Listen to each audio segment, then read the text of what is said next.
الحمد لله وكفى وسلام على عباده الذين اصطفى أما بعد فأعوذ بالله من الشيطان الرجيم بسم الله الرحمن الرحيم يا أيها الذين آمنوا إذا تداينتم بدين إلى أجل مسمى فاكتبوه وليكتب بينكم كاتب بالعدل. محترم حاضرین، سورہ بقرہ کی آیت نمبر 281 یعنی 280 پر ایک آیت نمبر ہے سورہ بقرہ کی۔ قرآن کریم میں یہ آیت دین کہلاتی ہے۔ اس آیت کا نام آیت دین ہے، یعنی قرض والی آیت۔ قرآن کریم کی سب سے بڑی آیت یہی ہے، آیت دین۔ یعنی جتنی آیتیں قرآن مجید میں 6666 آیت ہیں، ان میں سب سے بڑی آیت یہی ہے۔ مکمل ایک صفحے کی 15 لائن قرآن کے اعتبار سے ایک صفحے کی ایک آیت ہے، بڑی آیت ہے، اسے آیت دین کہتے ہیں۔ قرآن کریم میں سب سے چھوٹی آیت وہ سورہ مدثر میں ہے، ثم نظر، یعنی 6 حرف والا ایک کلمہ، ایک آیت ہے، 6 حرف والی آیت ہے، سب سے چھوٹی آیت ہے قرآن کریم میں سورہ مدثر۔ اور قرآن کریم کی ایک سب سے بڑی آیت ہے، اس کو آیت دین کہتے ہیں۔ اس میں اللہ تعالیٰ نے قرض کے معاملے کو بیان فرمایا، دین کے معاملے کو بیان فرمایا۔ اس سے پہلے وہ صدقے کی ترغیب دی گئی، اس کی تاکید بیان کی گئی۔ اس سے پہلے سود کی ممانعت اور اس کی سختی کو بیان کیا گیا۔ تو جب سود کی سختی کو اللہ نے منع کر دیا، سخت منع کر دیا، حرام کر دیا، تو اب انسان اپنی ضرورت کو پوری کرنے کے لیے اس کے 2 راستے ہیں، ایک تو صدقہ ہے اور ایک قرض ہے۔ اور لیکن ہر ایک صدقہ دینے کی استطاعت نہیں رکھتا، اور بعض حضرات صدقہ لینے کو معیوب سمجھتے ہیں۔ اس لیے اب ایک ہی صورت بچا اپنی ضرورت کو پوری کرنے کے لیے، وہ ہے قرض کا معاملہ، کہ قرض دوسرے سے لے کر کے اپنی ضرورت پوری کی جائے۔ لیکن اس کی قرآن حدیث میں اس کی بڑی فضیلت ہے۔ قرض کے معاملے کو، آج یہ معاملہ تو بالکل ختم، معدوم ہو کر کے رہ گیا، نہ کے درجے میں ہو گیا یہ معاملہ قرض کا لین دین کا۔ ورنہ پہلے قرض کا معاملہ ہوتا تھا، ضرورت پوری ہونے کے لیے یہی قرض کا معاملہ ہے۔ لیکن لوگ چونکہ ٹال کرتے ہیں، اس میں کوتاہی اور کمیاں کرتے ہیں، جس کی وجہ سے بہت سے لڑائی جھگڑے پیدا ہو جاتے ہیں اور اس کے ہونے کا امکان رہتا ہے۔ اس لیے ایک دوسرے کو قرض دینے کے لیے آج کے زمانے میں تیار نہیں ہوتا۔ تو یہ بالکل سامنے والے کی غفلت کی وجہ سے، مقروض کے، قرض دار کے غفلت کوتاہی کی وجہ سے لوگ قرض دینے سے انکار کرتے ہیں۔ لیکن حقیقت قرض دینے کا بہت بڑا ثواب ہے، 18 گنا ثواب۔ صدقہ دینے سے 10 گنا ثواب ہے، 10 ایک کا، ایک عمل کا 1 روپیہ دیا تو 10 روپیہ دینے کا ثواب، یعنی ہر عمل، نیک عمل 10 گنا اللہ تعالیٰ بڑھ کر ثواب عطا فرماتے ہیں۔ لیکن صدقہ ایسا، لیکن یہ قرض ایک ایسا عمل ہے جس کا صدقے سے بھی بڑھ کر ثواب ہے۔ یہ اس لیے کہ آدمی صدقہ دیتا ہے تو ہو سکتا ہے جسے صدقہ دے وہ ضرورت مند ہو بھی سکتا ہے، نہیں بھی ہو سکتا ہے، یعنی اسے ضرورت، غریب تو ہے لیکن خاص کوئی ضرورت نہ ہو، ایسا ہو سکتا ہے۔ لیکن قرض لینے والا مجبوری کے موقع پر ہی قرض لیتا ہے، اسے ضرورت درپیش ہوتی ہے، سخت حاجت ہوتی ہے، اس موقع پر وہ دوسروں سے قرض لیتا ہے، وصول کرتا ہے۔ تو اس لیے سخت ضرورت اس کی پوری ہوتی ہے، اس لیے قرض دینے کا ثواب بڑھ کر ہے۔ لیکن لینے والے کو دینے کا خیال رکھنا چاہیے، دائن کا، دین دینے والے، قرض دینے والے کا احسان کر کر کے برابر وقت موعود پر اسے لوٹانے کی، اس میں کمی، کوتاہی، لاپرواہی، ٹال مٹول نہ کریں، وقت پر پہنچانے کا جو میعاد، جو وقت متعین ہوا، مقرر ہوا، جو مدت متعین ہوئی، اس مدت پر وہ تاریخ سب متعین ہونا چاہیے، مہینہ، تاریخ، برابر اس تاریخ میں جا کر کے اگر واپس کر دے تو پھر ہر ایک قرض دینے کے لیے تیار ہے، دینا چاہتا ہے ہر ایک، لیکن لوٹانے والا وقت پر لوٹا ہے۔ لیکن قرآن حدیث میں اس کی بڑی فضیلت ہے قرض دینے کی۔ تو یہ آیت دین میں چونکہ اللہ تعالیٰ دین کا معاملہ ہے، قرض کا معاملہ ہے، تو اس لیے ضروری ہدایات کو اس آیت میں اللہ تعالیٰ نے بیان کیا، جو انسانی ہدایت کے لیے، انسانی نفع کے لیے بے حد ضروری ہے۔ اللہ تعالیٰ ہمارے مال کی حفاظت کرنا چاہتے ہیں۔ ایسا نہیں ہے کہ قرض کا حکم دے کر، زکوٰۃ کا حکم دے کر اللہ تعالیٰ ہمارے مال میں کمی کرنا چاہتے ہیں، ہرگز ایسا نہیں، بلکہ اللہ تعالیٰ ہر چیز کا، اچھائی کا، جو جتنی تعلیم ہے یہ سب انسان کی بھلائی پر مبنی ہے۔ قرآن تعلیمات اگر انسان اس ضروری ہدایات پر، قرآن کی ہدایات پر عمل کر لے تو یقیناً اس کا مال محفوظ رہ سکتا ہے۔ تو انسان کے مال کی حفاظت اللہ تعالیٰ کر رہا ہے، حفاظت کرنے کے لیے اللہ تعالیٰ یہ ضروری ہدایات قرض کے سلسلے میں دے رہا ہے۔ فرمایا یا ایھا الذین آمنوا، اے ایمان والو، اذا تداینتم بدین، جب تم دین کا، قرض کا آپس میں معاملہ کرو، الی اجل مسمى، ایک متعین مدت تک کے لیے، تو فاکتبوہ، اسے لکھ لیا کرو۔ یہاں دین کے اندر ساری چیزیں، جو بھی معاملہ، قرض ہی کا معاملہ نہیں، انسان کوئی چیز خریدتا ہے، آدھی قیمت دے دیا اور آدھی قیمت دینی باقی ہے، یہ کوئی چیز خریدا، آپ کی قیمت نہیں لوٹائے گا، اس لیے کہ خرید و فروخت دو طرح کا ہو سکتا ہے، ایک آدمی قیمت دے اور چیز لے لے، یا ایسا بھی ہو سکتا ہے کہ آدمی قیمت دے اور مبیع کو بعد میں اصول کرے، اسے بیع سلم کہتے ہیں۔ شریعت میں اسے بیع سلم کہا جاتا ہے، فقہاء نے، کہ پہلے قیمت دے دی جائے اور چیز بعد میں حاصل کی جائے۔ اب اس میں عدد، کمیت اور کیفیت، مدت، ساری چیزیں، مقدار سب متعین ہونا چاہیے، ورنہ اللہ تعالیٰ یہ متعین مدت الی اجل مسمى، قرض میں مدت متعین ہونا چاہیے۔ جو بھی قرض ہو، لین دین ہو، تجارت ہو، کاروبار ہو، ادھار اگر کرنا چاہتے ہیں تو اسے لکھ لینے کا حکم دیا گیا کہ فاکتبوہ، اسے لکھ لیا کرو،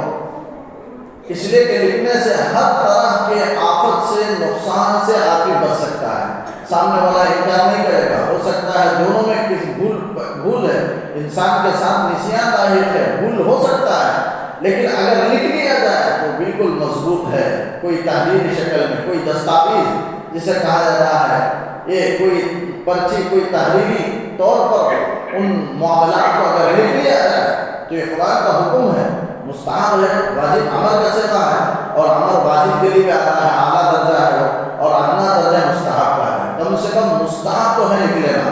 لیکن آپس میں آج کل کیا ہوتا ہے، رشتہ داری کی بنیاد پر خاص لوگوں سے معاملات کرتے ہیں، اور اگر لکھ لیا جائے، لکھنے کا حکم دے اور یہ کہیں کہ ہم اس معاملے کو لکھ لیں یا گواہ بنا لیں، تو پھر رشتہ دار آپس میں ایک دوسرے پر بے اعتمادی کی دلیل سمجھتے ہیں، اور سمجھتے ہیں کہ یہ لکھ لینے کو عیب سمجھتے ہیں، معیوب سمجھتے ہیں، اور بے اعتمادی کی دلیل سمجھتے ہیں، حالانکہ یہ بے اعتمادی نہیں ہے، بلکہ قرآن کریم پر عمل ہے، قرآن کی آیت پر عمل ہے۔ تو قرآن کی آیت پر عمل کرنے کے لحاظ سے اپنے مال کی حفاظت کے خاطر، چونکہ انسان کے ساتھ نسیان ہے، یادداشت کے طور پر لکھا جا رہا ہے، بے اعتمادی کی بنیاد پر نہیں لکھ رہے ہیں، بلکہ ہو سکتا ہے کہ کوئی کمی کوتاہی ہو جائے، کمی زیادتی ہو جائے، اس لحاظ سے لکھنے کا حکم ہے اور لکھا جا رہا ہے۔ اس لیے نہیں لکھتے کہ وہ بے اعتمادی کی دلیل ہے، بھروسہ نہیں ہے، بے اعتمادی ہے، ایسا نہیں ہے۔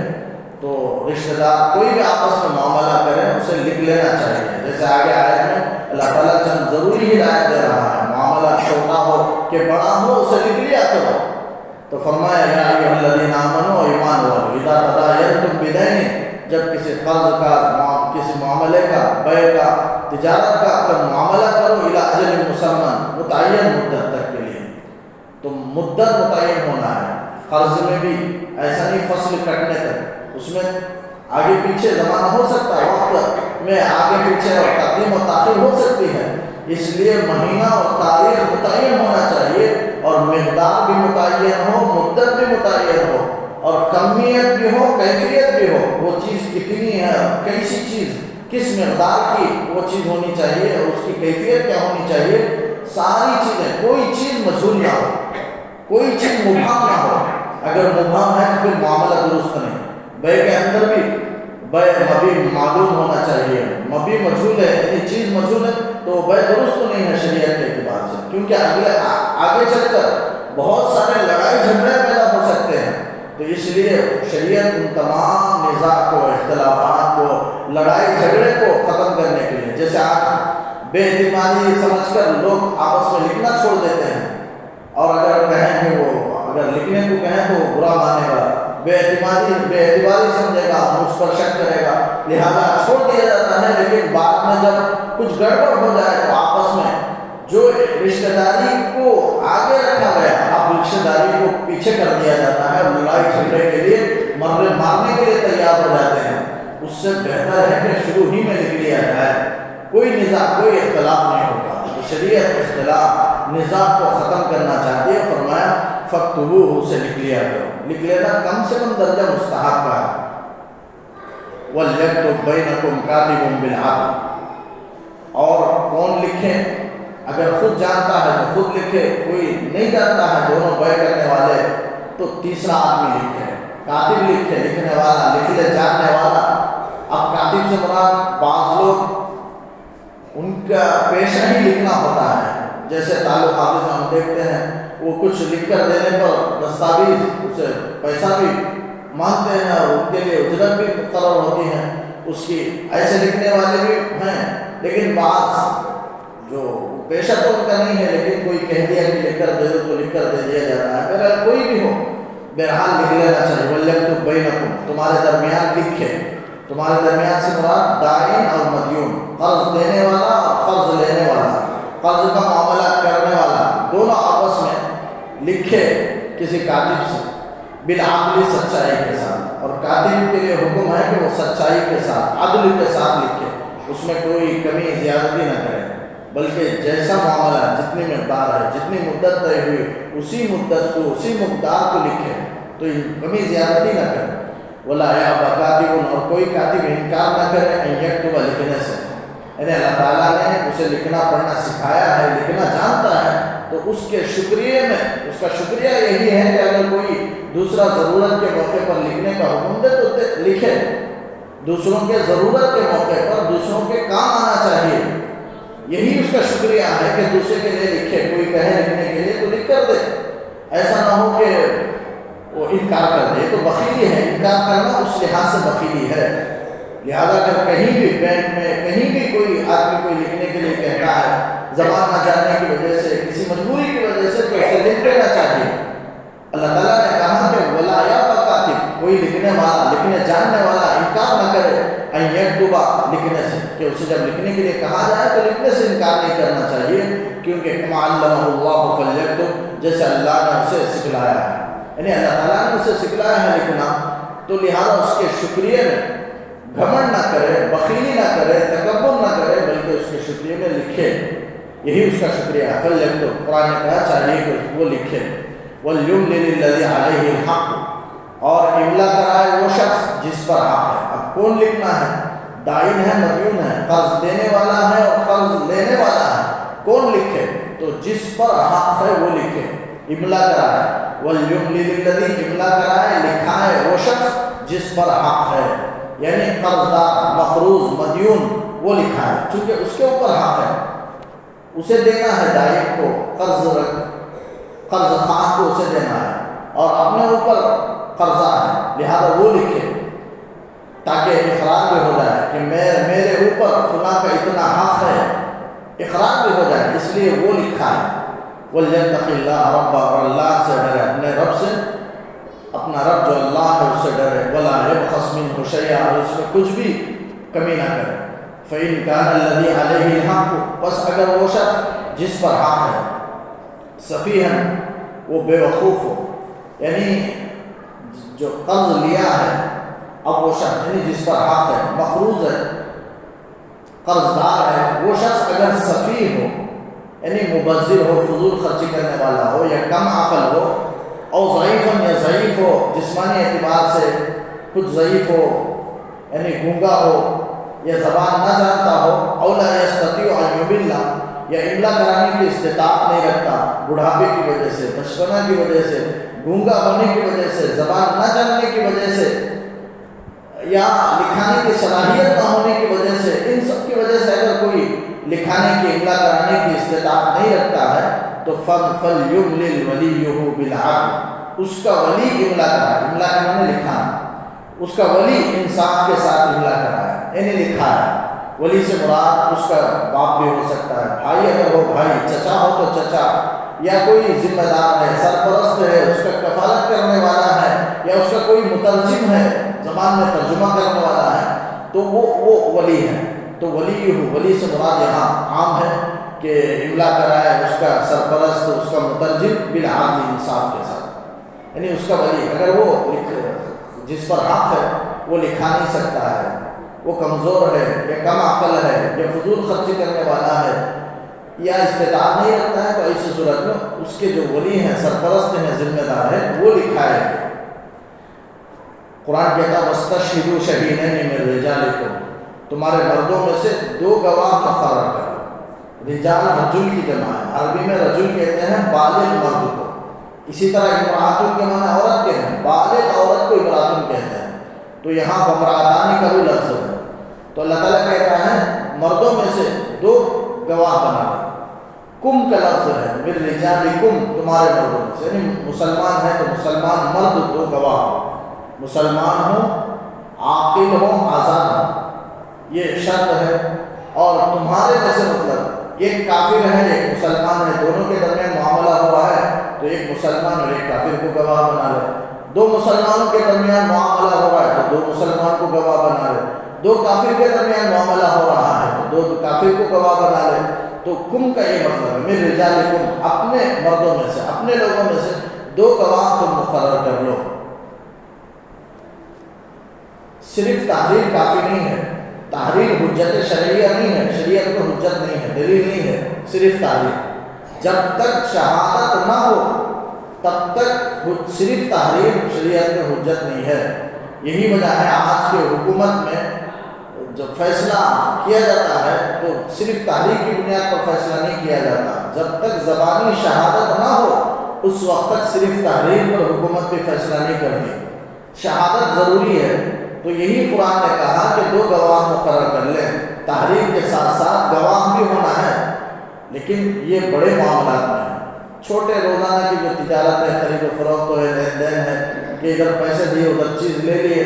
آپس میں دست بدست ہے، نقد معاملہ ہو رہا ہے کیش میں، تو یہ ایسے معاملے میں کوئی گواہ کی اور تحریر کی ضرورت نہیں ہے۔ یہ تو روزانہ کا جو معاملہ ہے، چھوٹے چھوٹے کاموں کی چیزیں خرید و فروخت ہوتی ہے، اس میں یہ چیزیں کی ضرورت نہیں، بلکہ بڑے اور اہم کاموں میں اس کا حکم دیا گیا ہے۔ تو نیچے اس کا تذکرہ اللہ تعالیٰ کر رہا ہے کہ یہ حکم کس کے لیے ہے۔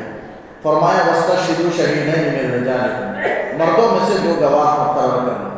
تو مرد ہیں تو 2 گواہ، بعض نکاح میں بھی 2 گواہ ہونا ضروری ہے۔ ویسے بہت سے معاملات ہیں جس میں گواہوں کا ہونا ضروری ہے، اگر نکاح میں گواہ نہیں، نکاح کی مجلس میں گواہ نہیں اور گواہوں نے نکاح کو نہیں سنا اور دیکھا نہیں ہے معاملے کو، ایجاب و قبول کو، تو پھر نکاح صحیح نہیں ہوگا۔ اگر مہر متعین نہ کرے تو بھی چلتا ہے، لیکن مہر مثل دینا پڑے گا۔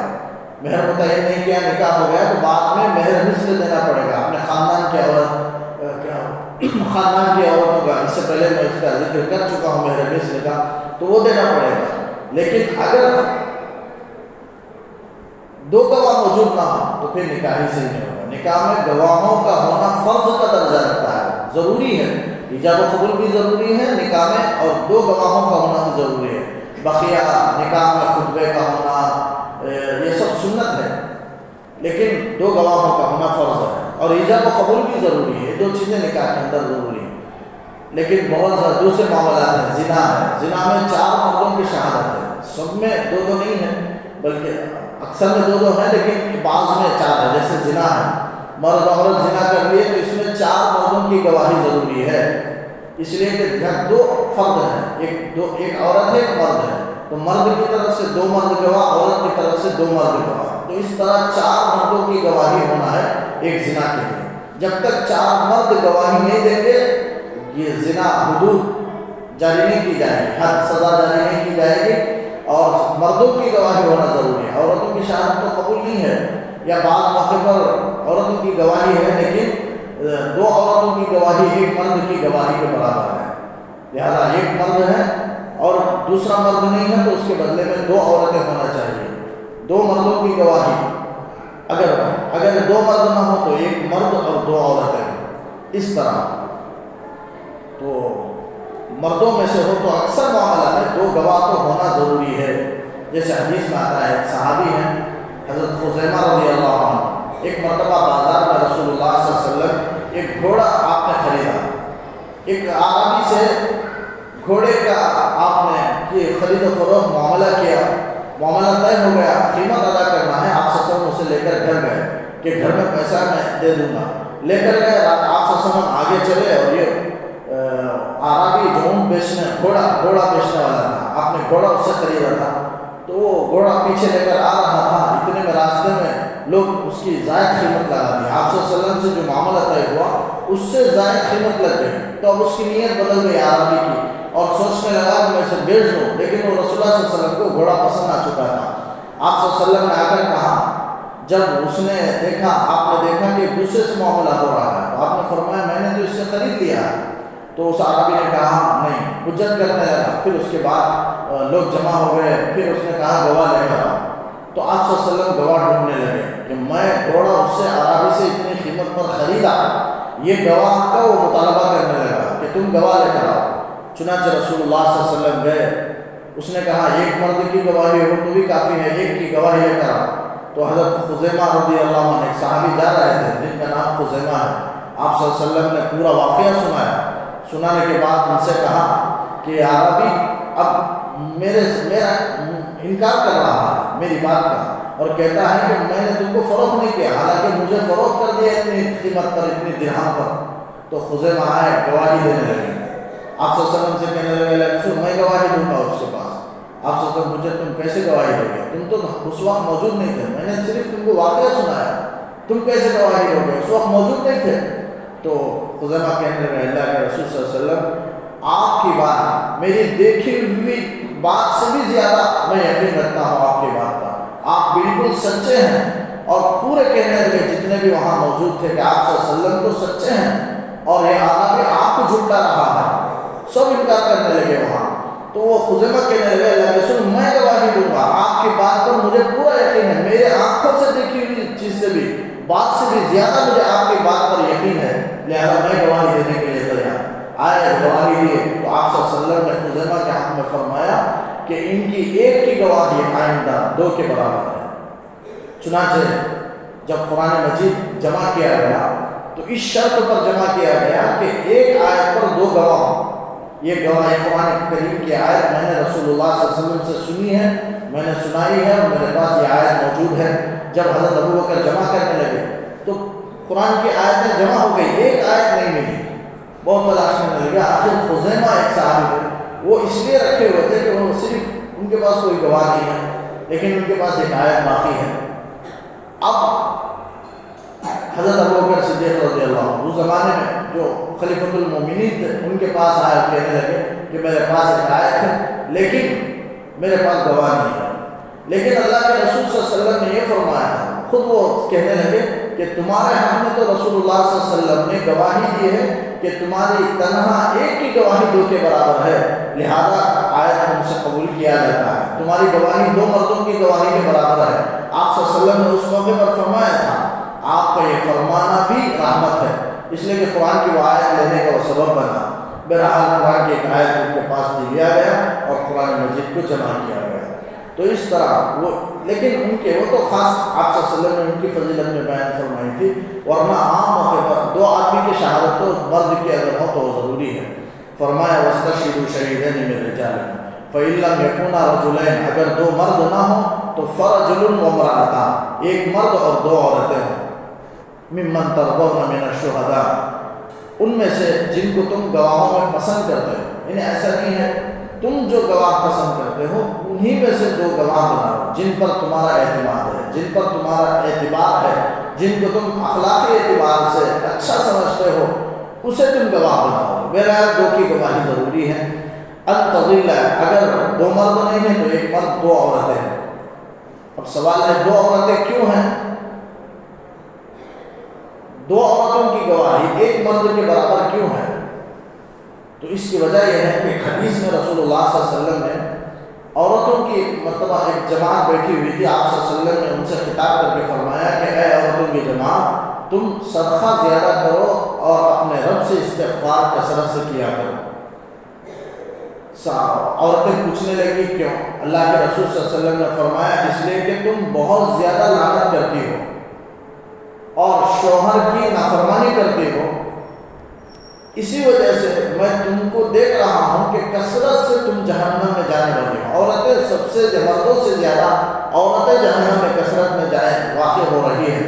تو اس لیے اللہ کے رسول نے صدقے کا اور استغفار کا حکم دیا اور فرمایا کہ تمہاری جو جہنم میں کثرت سے جانے کی وجہ دو چیزیں ہیں۔ آپ صلی اللہ علیہ وسلم نے فرمایا کہ بہت لعنت کرنا، کثرت سے لعنت کرنا، اور شوہروں کی نافرمانی کرنا، یہ دو جس کی وجہ سے پھر آپ نے فرمایا تم تو دین کے اعتبار سے اور عقل کے اعتبار سے ناقص ہو، باوجود اس کے اپنے شوہر کو عقل کو تم کمزور کرنے والے ہو۔ تو ایک صحابی اٹھے پوچھنے لگے اللہ کے رسول، ہم دین کے اور عقل کے اعتبار سے کیسے کمزور ہیں؟ تو اللہ کے رسول صلی اللہ علیہ وسلم نے فرمایا کہ دو عورتوں کی گواہی ایک مرد کی گواہی کے برابر ہے، یہ عقل کے اعتبار سے کم ہوا، اور دین کے اعتبار سے تو کم ہے۔ جیسے ایام حیض میں، زمانے حیض میں، ماہواری کے ایام میں نہ عورت نماز پڑھتی ہے اور روزہ رکھ سکتی ہے، تو دین کے اعتبار سے ناقص ہو گیا، چند نمازیں روزے چھوٹ گئے اس کے، یہ اور باتیں قضا کرنا ہے، نہ ثواب تو دے دے گا لیکن وقت پر وہ ان سے چھوٹ گیا، اور نماز تو بالکل معاف ہے، نماز کی خرابی نہیں ہے، بالکل معاف ہے، تو اتنی نمازیں ان کی کم ہو گئی، تو دین کے اعتبار سے کم اور عقل کے اعتبار سے کم، اسی لیے اللہ نے دو عورتوں کی گواہی ایک مرد کے برابر قرار دیا، کیونکہ عورتوں کے ساتھ اللہ نے بہت ساری چیزیں رکھی ہیں، لیکن اس میں ایک چیز فضیلت کی چیزیں بھی ہیں، کمی بھی ہیں، لیکن اللہ تعالیٰ نے مرد اور عورت کو برابر بنایا ہے۔ ایسا نہیں عورت کے اندر کمزوری، کچھ چیزیں کم ہیں، تو بعض چیزوں میں اللہ نے انہیں بڑھوتری دے دی ہے اور اس میں مردوں کو اللہ نے کم کر دیا، تو اس طرح اللہ نے برابر تو کر دیا۔ بہرحال دو عورتوں کی گواہی ایک مرد کے برابر ہے، تو یہ عقل کے اعتبار سے، چونکہ عورتوں کے ساتھ نسیان بہت ہے، بھولنا ہوتا ہے، اور یہ بھی اللہ کی بہت بڑی دولت ہے، نعمت ہے، انسان کے ساتھ نسیان جو ہے بھولنا، اگر وہ نسیان نہ ہوتا تو پھر کسی آدمی کے گھر میں انتقال ہو جائے، کوئی حادثہ آ جائے، کوئی مصیبت آ جائے، تو پھر آدمی بھولے بغیر ذہن میں رہے گا تو اس کے لیے بہت مصیبت کی چیز بن جائے گی، اس لیے اللہ نے نسیان رکھ دیا، یہ بھی اللہ کی بہت بڑی نعمت ہے۔ بھول ہے کہ حادثہ آیا تو انسان چند دنوں کے بھول جاتا ہے، گھر میں کسی کا انتقال ہو گیا، اپنے خاص کا انتقال ہوا، 2 دن 3 دن میں انسان بھول جاتا ہے، 10 دن میں، ورنہ کوئی ہمیشہ کوئی نہیں رکھتا تو بھول جاتا ہے، یہ بھی اللہ کی بہت بڑی نعمت ہے، دولت ہے۔ تو انسان عورت کے اندر اللہ نے وہ نسیان کا مادہ کچھ رکھا ہے، تو اس لیے وہ بھول سکتی ہے۔ قرآن نے خود بیان کیا کہ ان تضل احداہما فتذکر احداہما الاخری، 2 عورتیں اس لیے کہ ایک اگر بھول جائے تو دوسری عورت اسے یاد دلا دے گی۔ 2 عورت کو اللہ نے، چونکہ نسیان میں وہ کم ہے، بھول نسیان ان کے ساتھ زیادہ لاحق ہے، تو ایک اگر بھول بھی جائے معاملے کو تو دوسرا اسے یاد دلا دے گی، دوسری عورت اسے یاد دلا دے گی۔ وَلَا يَأْبَ الشُّهَدَاءُ إِذَا مَا دُعُوا، فرمایا گواہ انکار نہ کرے جب ان کو بلایا جائے، کوئی گواہ بننے کے لیے بلایا جائے تو بھی انکار نہیں کرنا چاہیے، اور موقع پر عدالت میں گواہی دینے کے لیے بلایا جائے تب بھی انکار نہیں کرنا چاہیے۔ کوئی گواہ کرنے سے، گواہی دینے سے انکار کرے، یہ گواہی کو چھپانے کے، شہادت کو چھپانے کے برابر ہے اور جھوٹی گواہی دینے کے برابر ہے، اور یہ گناہ کبیرہ میں سے ہے، آپ صلی اللہ علیہ وسلم نے فرمایا۔ تو اس لیے جب بلایا جائے تو گواہی دینا چاہیے اور گواہ بننا چاہیے۔ وَلَا تَسْأَمُوا أَن تَكْتُبُوهُ صَغِيرًا أَوْ كَبِيرًا إِلَىٰ أَجَلٍ، سستی کاہلی مت کرو لکھنے سے، چاہے معاملہ چھوٹا ہو یا بڑا ہو، ایک متعین مدت تک۔ یعنی اس آیت میں اللہ تعالیٰ نے کہا، اس حصے میں آیت ہے کہ معاملہ چھوٹا بھی ہو تو اسے بھی اسی میں انسان کا نفع ہے کہ اسے لکھ لیا جائے، چونکہ انسان کے ساتھ نسیان ہے، شک ہے، آگے پیچھے معاملہ ہو سکتا ہے، کمی زیادتی ہو سکتی ہے، لیکن اگر تحریر میں لا دیا جائے تو اسے کوئی رد و بدل نہیں کر سکتا، دونوں کی دستخط ہو جائے تو پھر وہ بات پکی ہے، اور سامنے والا بھی انکار نہیں کر سکتا، کوئی دینے والا لینے والا کوئی انکار نہیں کر سکتا، ایک مضبوط چیز ہے۔ تو اسی کو قرآن نے کہا کہ اسے لکھنے میں سستی اور کاہلی مت کرو، ولا تسعوا سستی کاہلی مت کرو ان تکتبوہ لکھنے سے صغیرا و کبیرا چاہے معاملہ چھوٹا ہو کہ بڑا ہو الی اجل متعین مدت ہے ذالک مقصد عند اللہ یہی اللہ کے نزدیک سب سے انصاف کی بات ہے واقوم للشہادہ اور شہادت کے لیے بہت زیادہ درست ہے اور مضبوط رکھنے والی ہے گواہی کے لیے بھی مضبوط ہے گواہ بھی جب گواہی دینے کے لیے آئے گا تو تحریر کے مطابق گواہی ہوگی تو فوراً بات قبول کر لی جائے گی تو اس لیے لکھ لینا بھی بہت بہتر ہے انصاف کے وعدنا اور زیادہ قریب ہے کہ اللہ کرتا ہو کہ تم شک میں نہ پڑ جاؤ کبھی انسان معاملہ کرتا ہے کچھ پیسے دینے کے بعد میں سوچنے لگتا ہے کہ 500 دیا یا 1000 دیا کچھ آگے پیچھے حالانکہ معاملہ ہوا دے دیا دینے کے بعد شک ہوتا ہے لیکن وہی معاملے کو اگر لکھ لیا جائے سامنے روبرو تو سامنے بات حل ہو جائے گی لینے والا دیکھے گا کتنا لیا دینے والا سوچے گا کتنا دیا چونکہ لکھنے کا معاملہ ہے تو اس ساری باتیں شک میں بھی آدمی نہیں پڑھ سکتا ہے تو اسی کو قرآن نے کہا وعدنا یہ معاملہ لکھ لینا اور شہادت کا بنا لینا یہ سب زیادہ قریب ہے کہ تم شک میں نہ پڑو الا ان تکون تجارتا حاضرتا مگر یہ کہ تجارت نقد ہو دست بدست ہو تدیرونہا بینکم جس کا تم آپس میں لین دین کرتے ہو ہاتھ در ہاتھ دست بدست فوری طور پر چیز دے کر کے قیمت لے لیے اگر اس طرح ہو تو فلیس علیکم جناح تم پر کوئی حرج نہیں ہے کہ اللہ تک تم وہ ہاتھ سے تم نہ لکھو چھوٹے چھوٹے معاملات کو لکھنے کی ضرورت نہیں ہے واشہدوا اذا تبایعتم لیکن پھر بھی گواہ بنا لو جب تم آپس میں بیٹھو کوئی بھی چھوٹا معاملہ ہو تب بھی آپس میں گواہ بنا لے کرو لیکن روزمرہ کے علاوہ چیزوں کے لیے اللہ تعالیٰ نے حکم دیا کہ تحریر کے ساتھ ساتھ گواہ بھی ہونا ضروری ہے جب معاملہ بڑا ہو تو واشہدوا اذا تبایعتم تو گواہ بنا لو جب تم آپس میں کوئی خرید و فروخت کرنے لگو ولا یضار کاتب ولا شہید حدیث میں آتا ہے کوئی شہادت نہ لکھے اور شہادت نہ بنائے کسی کو گواہ نہ بنائے پھر اس کا مال ضائع ہو جائے تو پھر اللہ سے فریاد کرے تو اللہ تعالیٰ اس کی بد دعا بھی قبول نہیں کرتے اس کی فریاد رسی بھی نہیں کرتے کیونکہ اللہ کا حکم تھا لکھنے کا شہادت کا لیکن وہ لکھا بھی نہیں اور شہادت بھی نہیں بنایا اسے بے اعتمادی کی دلیل سمجھا اب وہ اپنی سزا خود بھگتے اللہ تعالیٰ اس کی فریاد رسی نہیں کریں گے اس کی فریاد کو نہیں سنیں گے یہاں تک آیا ہے کہ اس صدمے پر اسے اجر و ثواب بھی نہیں دیا جائے گا ایک روایت میں آپ نے فرمایا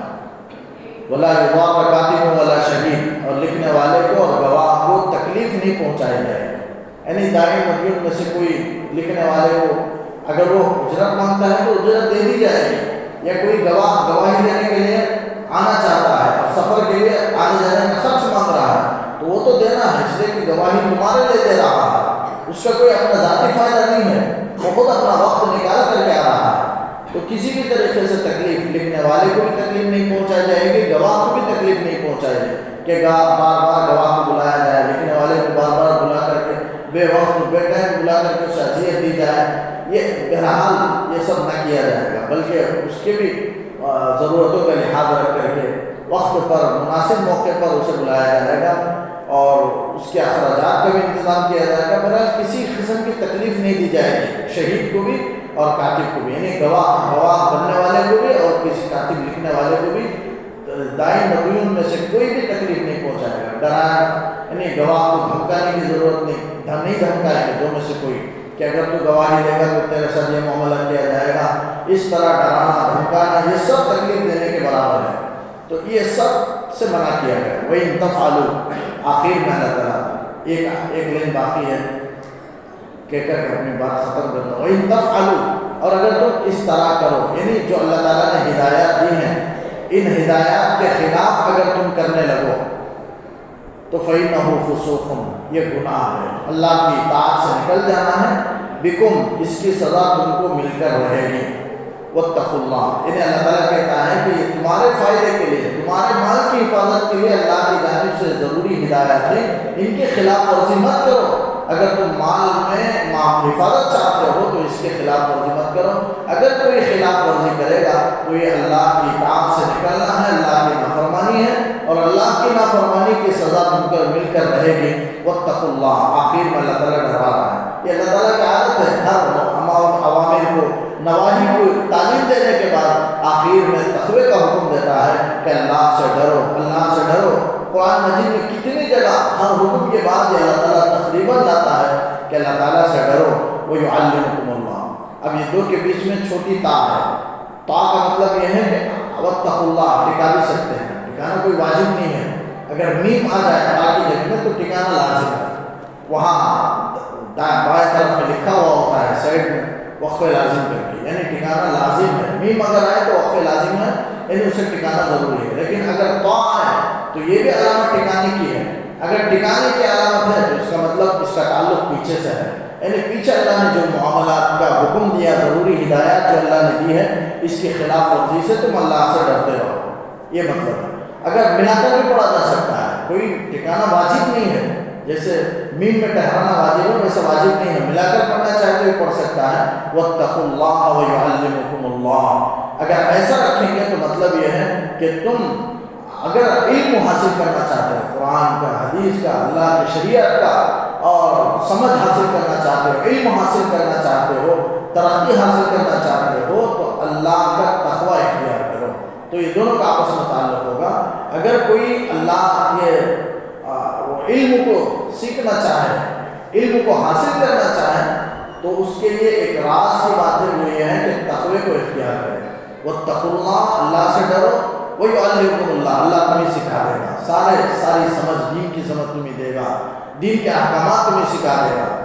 یہ مطلب ہے وَاتَّقُوا اللَّهَ وَيُعَلِّمُكُمُ اللَّهُ، وَاللَّهُ بِكُلِّ شَيْءٍ عَلِيمٌ۔ اللہ تعالیٰ ہر چیز کو جاننے والا ہے، یعنی کون اللہ تعالیٰ کی خلاف ورزی کر رہا ہے، کون احکامات کو پورا کر رہا ہے، اللہ تعالیٰ پورے طریقے سے باخبر ہے، جاننے والا ہے۔